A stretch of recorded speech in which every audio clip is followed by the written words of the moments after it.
Hello, everyone. Welcome to your episode of This Week in Wrestling for November 9th, 2018. I was asked by a friend to make a video analyzing Jeff here, as seen here, from OTRS. And again, this is an old but a new topic, but it's a topic that's affecting a lot of current wrestling fans. It's almost like a disease, a plague, how many fans are just not lose interest in characters after a while because they're not getting the payback. They're not getting their reward. Their characters, maybe in their eyes, subjectively, are not getting the reward. And no other character in recent history, Bray Wyatt, has experienced this as by the fans. Now, I've always said the character Bray Wyatt, the idea of the character of Bray Wyatt, as of now, is a lot more interesting than the actual wrestler Bray Wyatt. And yes, Bray Wyatt was put in the role similar to what we see today with Samoa Joe. He comes on TV, good promos. He's allowed to cut promos. He has a good ability to cut promos. We'll analyze his promos a little later. He comes in to feud with a hot babyface, and just like Samoa Joe, the feud gets hot and heavy, but never gets the win, never gets the payoff. That's his role. But there's also a lot of factors, and we'll explore why the character of Bray Wyatt has so far, as of this day, you could probably say he's been a bust. He has not met expectations. We'll see whose fault is it. Is it anyone's fault? Is it WWE's fault? Is it WWE Creators' fault? Is it Wyndham Rotunda's fault? Is it the fans' fault for not managing their unrealistic expectations? Let's listen to Jeff. So I look at Bray Wyatt as, in theory, being that type of guy. That should be that character, that personality that I should be really down with. Kind of that guy that's the next generation of Undertaker Kane type. That guy that can do all types of crazy and different things with. The type of guy that if I'm in a creative role within WWE, I absolutely love. Because I love the potential possibility of the versatility and flexibility of the character, and I can't wait to sink my teeth into the Bray Wyatt character and maximize the things and the different types of feeling things that I could do with him, especially at a time where the product is so corporate, it's so watered down, it's so vanilla, it's so bland, it's so same pretty much across the board. Here is potentially a firefly of a shining light. But I've always been hot and cold on Bray Wyatt, and I blame the WWE for that in a lot of ways. And, when I think about it, Bray Wyatt being a world champion, he feels more like a jobber to me than he does a world champion. And before you get all pissed off, let me explain what I mean. Because for a while, I've talked about him being one of those pillars of the company, one of those future building blocks, going away from the past and the present and focusing on the future. And this is a guy even still in his late 20s could potentially have years of main event run in front of him. And those are the type of guys that I want to latch onto. Those are the type of guys that I want to build this company around. And you look at him too, wrestling's in his blood. He comes from a 3-generation wrestling family. He has the ability to talk on the microphone. He has a different look than many of the other guys that are being prominently featured in WWE. He actually has a character. He actually has some type of shtick. So eminently more interesting than most of what the WWE currently provides me. But just time after time after time, they have screwed the pooch with this dude. The majority of his signature feuds and blow-off matches have not ended well for him. He's lost to far too many marquee opponents for me to all of a sudden sit there and look at him and say, this dude should be a freaking world champion. This dude is a main eventer. If he can't beat this big name, if he can't beat that big name, and he can't really ultimately achieve when it matters the most, and that's not really part of the story, he just kind of sort of mind fucks people, but not totally. And when it comes down to it, a lot of what he says doesn't make much sense, and it doesn't really pay off in terms of the actual in-ring action. And then he loses, and then why the hell are you going to take the guy seriously? It's like early on in Daniel Bryan's run.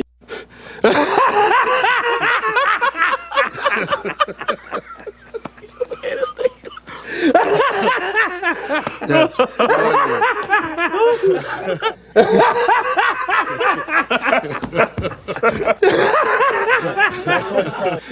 Okay, I'm sorry.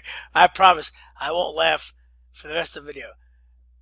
I promise I won't laugh at the way he looks, at his blinky eyes, or what he says. But yes, he did mention several things. I don't know. It's Captain Obvious. Now listen, I've stated many times. If I made a couple of videos before, review videos on Jeff from OTRS, whatever. Listen, to me, he doesn't really provide anything noteworthy that I don't see for myself. If anything, the true cult leader is this guy. This guy has a lot of people under his spell, more than Bray Wyatt. Whatever videos this guy makes, it becomes gospel. Now, yes, he said it. You're right. You're right. Everything he just said is right. Bray Wyatt's different. Bray Wyatt could be interesting, like I said, but it hasn't worked. And then I have to hear, "Oh, Frank, we don't want to hear why." Well, then you have no argument. Then your argument is just simple. Vince, bad man, WWE creative, screwed the pooch. No, there's a lot of reasons why Bray Wyatt hasn't met his potential. Yes, you have, and there's a lot of reasons to blame him. Oh, how could you blame him? Well, let's just see. Here, this just from the WWE website. Bray Wyatt injured in a car accident. This occurred very early in the summertime. Oh, and then you wonder why he's off TV. Oh yeah, we never mentioned that. That's all forgotten about. Bray Wyatt was in a car accident Friday and sustained multiple injuries. Wyatt was routed to the airport this past week. He was head-on automobile collision that left his car total. He was treated at Tampa General Hospital and released. Injury. Here's another injury. And you say, "Oh, Frank, everybody gets injured. Cena gets injured." Yeah, but for some reason, when Bray Wyatt gets injured, it takes him 4 months to come back. Here, remember this? When he had a calf injury? Remember? I think this was suffered in Italy. Vince McMahon said, Wyatt will return soon on Tuesday's WWE conference call, per Steve Carey Ringside News. The loss of Wyatt has been another significant blow. Bray Wyatt, so far in his career, has been injury prone, and that's just getting minor scuffs. Since when he gets injured, even a calf injury, a pulled calf muscle, he takes months to come back. Wyatt is one of WWE's most valuable performers because of his ability in the ring and on the microphone. Prolonged absence would be a devastating blow as the company looks to keep building momentum following this biggest show of the year. Now listen, there's since Bray Wyatt and the Wyatt family debuted on WWE, there was a lot of stops. Just when it was always rumored and known that a push was coming for Wyatt and the Wyatt family, somebody got hurt, and not just Bray Wyatt. Luke Harper would get hurt. Eric Rowan get hurt. Let's be honest. The Wyatt family and Bray Wyatt, so far, since their debuts in WWE, have been snake bitten. Oh, and who could forget this little incident of November of last year? Bray Wyatt makes in-ring return after battling meningitis. Did you forget that? How him, JoJo, and his brother Bo got everybody sick in the locker room? What's the story? Following a battle over meningitis, Bray Wyatt made his long return to the ring. Back in October, it was revealed that Wyatt, who at the time was working a program with Finn Balor, was off TV due to reportedly suffering from viral meningitis. Along with Wyatt, WWE ring announcer JoJo Offerman, who is now Wyatt's girlfriend, and Wyatt's real brother, Bo Dallas were also off TV due to suffering the same illness. Even Roman Reigns missed it due to viral meningitis. Either Worlds was supposed to culminate his rivalry with Finn Balor at TLC. However, his absence led to a change of plans, and Balor had faced SmackDown's AJ Styles. Oh, I know what you're saying. Oh, but if he wouldn't have got sick, he would have lost the feud. Listen, here's the argument of this, of the fans. My friend James, a.k.a. JJF, and even Jeff. Daniel Bryan. And you get to the point where, even though I wasn't a huge Daniel Bryan fan, especially, he should have already been a world champion. He should already feel like a main eventer. Well, the problem is to me now, because of the way they've really screwed the pooch on this guy over the past 3.5 damn years, he doesn't feel like a main eventer at all. There you go. That's pretty much the crux of the argument. The investment. He never wins the big one. He should have been WWE champion. And then when he does win WWE champion, the championship, it doesn't feel good, and he's treated like a jobber. Well, listen, this is the crux of the argument. What came first, the chicken or the egg? Now the trendy talking point is the booking. Well, how do you think WWE creative and management do the booking? What do you think their mindset is when they do the booking? Is this performer popular? Is this performer reliable? Are they durable? Can they do business? Do they get along with them? How do other people in the locker room feel about them? Listen, Bray Wyatt has gotten many, many opportunities. Oh, yeah. No, he has. Like I said, whether it's his fault, creator's fault, my aunt's fault, my dog's fault, reality is what it is. It's not what you think. It's not what you believe. It's not how you feel. And especially when it comes to wrestling, a show, a TV show, with characters. Some characters make it, some characters don't. Think of all the characters who have ever stepped into the WWE ring or wrestling ring, how they made it. They didn't make it or didn't make it, or for whatever reason, something happened. That's reality. The reality is what is not. Who is not. And just simply stating WWE screwed the pooch or Vince McMahon bad man, gotta go, Triple H good, is not an argument. There's a lot of other things that we are not privy to. We don't know what happens backstage. We don't know what's going on with the wrestlers' personal lives. It's like a real job. Yeah, maybe you have that hotshot employee, you as an employer, and you want to make plans around him. But hey, he calls in sick almost every week. He's got a million excuses. This happened, that happened. His car crashed. His mother died. His grandfather died. His cat's sick. Then they do 2 days of good work, and then they miss their deadlines. But you don't want to give up on them. But you can't put yourself, if you're WWE, in a position to invest in even further in Bray Wyatt. They do invest. I said it even back in 2014. I started seeing the problems in the Bray Wyatt character. I said a little bit more wrestling and a lot less talking. Oh, they tell him what to wrestle.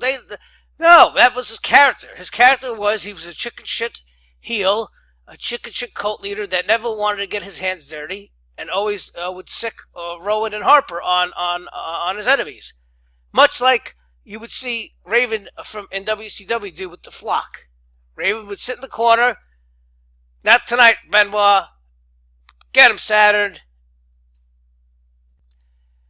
Now, back in the fall 2013, when The Shield debuted, and shortly after the Wyatt family was called up for NXT, those 6 performers had instant chemistry. They were a breath of fresh air.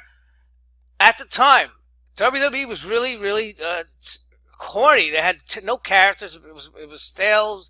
But these characters and the feud between the Wyatts and the Shield made them interesting. And of course, the possibilities are endless. Each performer had a bright future in singles competition. It never panned out. Again, don't think the injuries have a lot to do with it. And no, it's not always Bray Wyatt get injured. You did. Rowan would get injured. Harper would get injured. Wyatt would get injured. Like I said, the Wyatt family was snake bit very early on. You don't think that has a lot to do with it? Where they have to pull the plug? You don't think maybe that's why I'm not going to say all the time, but many times, maybe that's why he never wins the feud. Maybe because he's wrestling injured, and it makes no sense for them to put Wyatt over in the feud and continue the next night because he can't compete or his health is not in the best shape. And I'm not even going to get on his body. Come on. Early on, in 2014-15, it looked like Bray Wyatt never hit the gym. I know, well, Kevin Owens, it doesn't matter. Worry about yourself. Here, this is a webpage I found listing all of Bray Wyatt's injuries. March 17, 2016. To further fuel the speculation on why Bray Wyatt didn't square off with Brock Lesnar at WWE Roadblock, the Wrestling Observer reported yesterday that Bray Wyatt has been dealing with a major back injury. The timetable for his return to the ring is unknown at this time. Remember that? When he acted like a chicken shit? Because he was hurt. It's incredible. If you go through this site, if you are a disgruntled Bray Wyatt fan, I'm going to put the link in the description. Go read this. This will explain a lot of the question marks. Look at this. From February 2022, 2016. Dave Meltzer revealed that Brock Lesnar's opponent for WrestleMania 32 was supposed to be Bray Wyatt, but instead, it was Dean Ambrose. Remember what kind of a shit match that was? Because it was probably thrown in at the last second.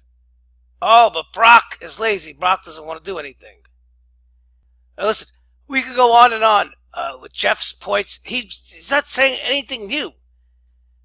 He's just reporting what happened. I could read Wikipedia.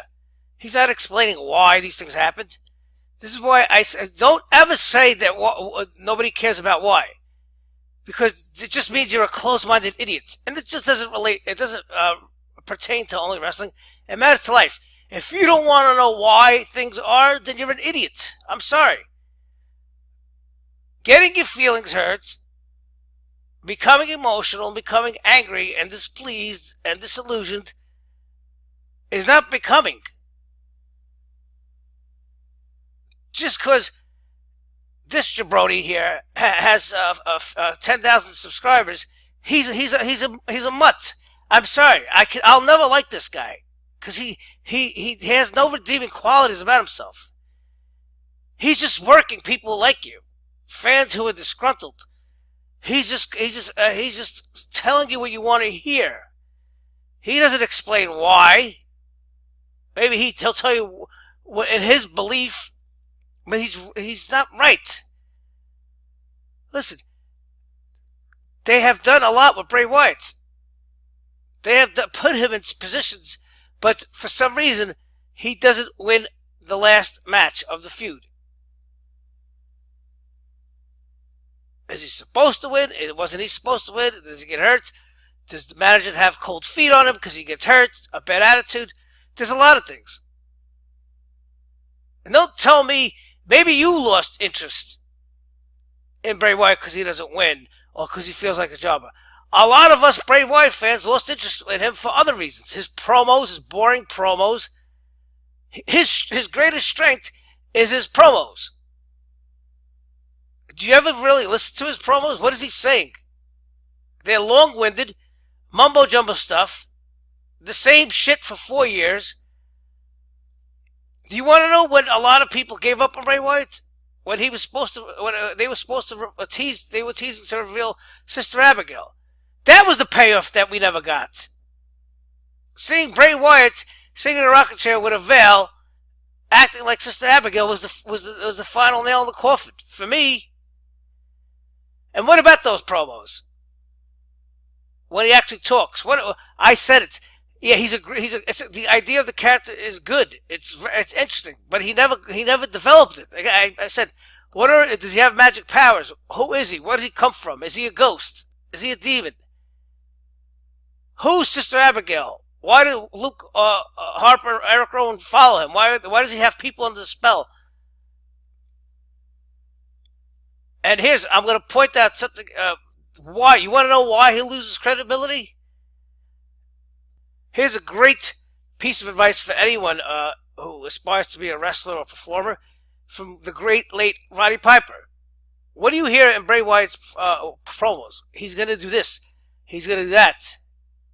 He's the eater of worlds. Run.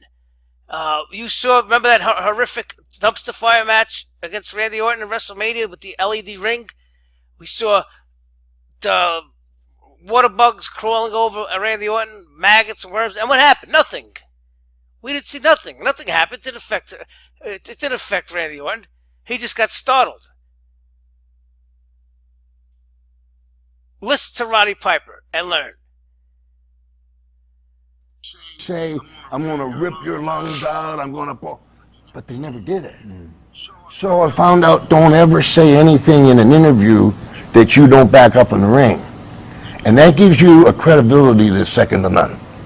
So, with Frankie... Did you hear that? Don't ever say anything in an interview or promo that you can't back up. When we're subjected every week to a long, drawn-out video promo lasting over 5 minutes of what Bray Wyatt is and how scared you should be and what he's going to do to his opponent and how he's trying to instill fear into his opponent playing mind games. First of all, there's crickets. Go on YouTube. The Best of Bray Wyatt, Volume 1. The Best of Bray Wyatt, Volume 2. Listen to his promos. You could hear chants in the audience of boring, boring. And one promo doing research for this video, I heard what chants break out. So don't say it's all WWE's fault and the creator's fault and they don't know what they're doing and Vince is out of touch. No, you're wrong. Now, there is some good news. Reasons he didn't want it to be shown on replays for years where he's the guy that ultimately surrendered the title to Bray Wyatt. Now when they run that replay, it's going to be AJ Styles.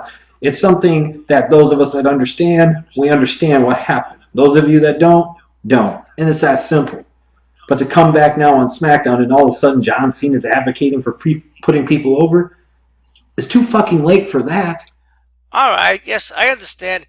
Everybody got really down when Cena beat Wyatt at Payback in 2014, and he didn't go over in the feud against Cena. Okay, but listen, what does that say? That's okay. You're right. Maybe you're right. We know how Super Cena took the interest out of a lot of characters for all of us. But listen, this is wrestling. Go look at NXT right now. The biggest stars in NXT: Tommaso Ciampa, Johnny Gargano. They were doing dark matches on SmackDown back in 2005. That's 13 years ago. Wyndham Rotunda is his family's wrestling royalty. His father, Mike Rotunda, is a big higher up backstage agent. He's an agent producer. He could make or break someone's career. The Mulligans. Wrestling royalty. Dusty Rhodes was, I said, if not inspirational, very influential in the making of the character of Bray Wyatt. Like I said, the Wyatt has been snake bitten, and accordingly they weren't treated right. They weren't treated as winners. But how far could you listen? When you're a fan of these characters, you got to ask yourself, how far can these characters go? Have you ever seen characters that were supposed to represent inbred, backwood, smelly hillbillies, cult hillbillies? Who have you ever seen that's gone to main events? Characters like that. That's why it's important to add layers. The Bray Wyatt character was stale. It became stale. And if you listen to fellow YouTube analyst and wrestling commentator Jason Salamonster, he reported that, according to a good source, Bray Wyatt was 100% in charge of his promos. Even if he's not, you can go to the back. You can talk to Triple H. You can talk to Vince McMahon and give them ideas. Then, if they don't accept your ideas, then you have a gripe if they never accept your ideas. I think if they put you on TV frequently, I think they like you. Now, I'm not going to go through all this, the rest of this guy's video. It's redundant. Okay, the booking. Okay, this is the argument. What came first, the chicken or the egg? They put him on TV a lot. They gave him chances. They put him in matches, high-profile matches. The only gripe with the fans is, or his fans, his disgruntled fans, are that he feels like a loser because he never wins the big one. And also, you have to consider this, and if you don't, you're a fool, and go hit the down button on this video. The start and stop due to injuries. Bray Wyatt's injuries. Harper and Rowan's injuries. Go look it up. I'm not going to do the research for you all, for everyone. Go look it up. Now, the good news is, the rumors are, as of November 9th, 2018, he's been off TV since Matt Hardy had to retire. So far, he's being rumored to come back as a big babyface. Here, this is his article. When WWE last week named the 10 best factions of all time, they left off the Wyatt family, which prompted Bray Wyatt to send out some ominous tweets. I'm going away now to find myself. But when I come back, I want you all to remember things like this that make me do the things I do. And now he's been leaving these cryptic messages showing signs of progress, violent outbursts, spewing threats at our staff, multiple languages, citing passages from the Bible. It sounds great. I want to see it. But don't get hurt 2 weeks into the angle, okay? Look at this. He's an insane person, but supposedly he's coming back as a babyface. What's next? We aren't sure when Wyatt will return to the ring, but these tweets give us an idea as his new character is going to be scary and quite terrifying. It's a shame that his stock has fallen over the years, and we can't wait to see him back in the ring. If you're a fan of him, be patient. They like him. If they didn't like him, he would have been released years ago, okay? I don't think it's anyone's fault. I think it's a combination of a lot of things. A combination of not developing the character, whatever fault that is, Wyatt's, WWE, ultimately it's Wyatt's fault because it's his character, he has to speak up, he comes up with the ideas. The injuries to Wyatt, to Harper, to Rowan, are his fault, not his fault, out of shape, not in shape, it doesn't matter. Again, remember this. It's patience. When you're a wrestling fan, patience. Just look at Johnny Gargano and Tommaso Ciampa. From 2005 doing dark matches to now. Sometimes it takes a long time for these performers to find their character, to fall into their character where everything fits. And then guess what? The fans will be interested and they'll get the booking. Okay, thank you very much. We'll see you next week.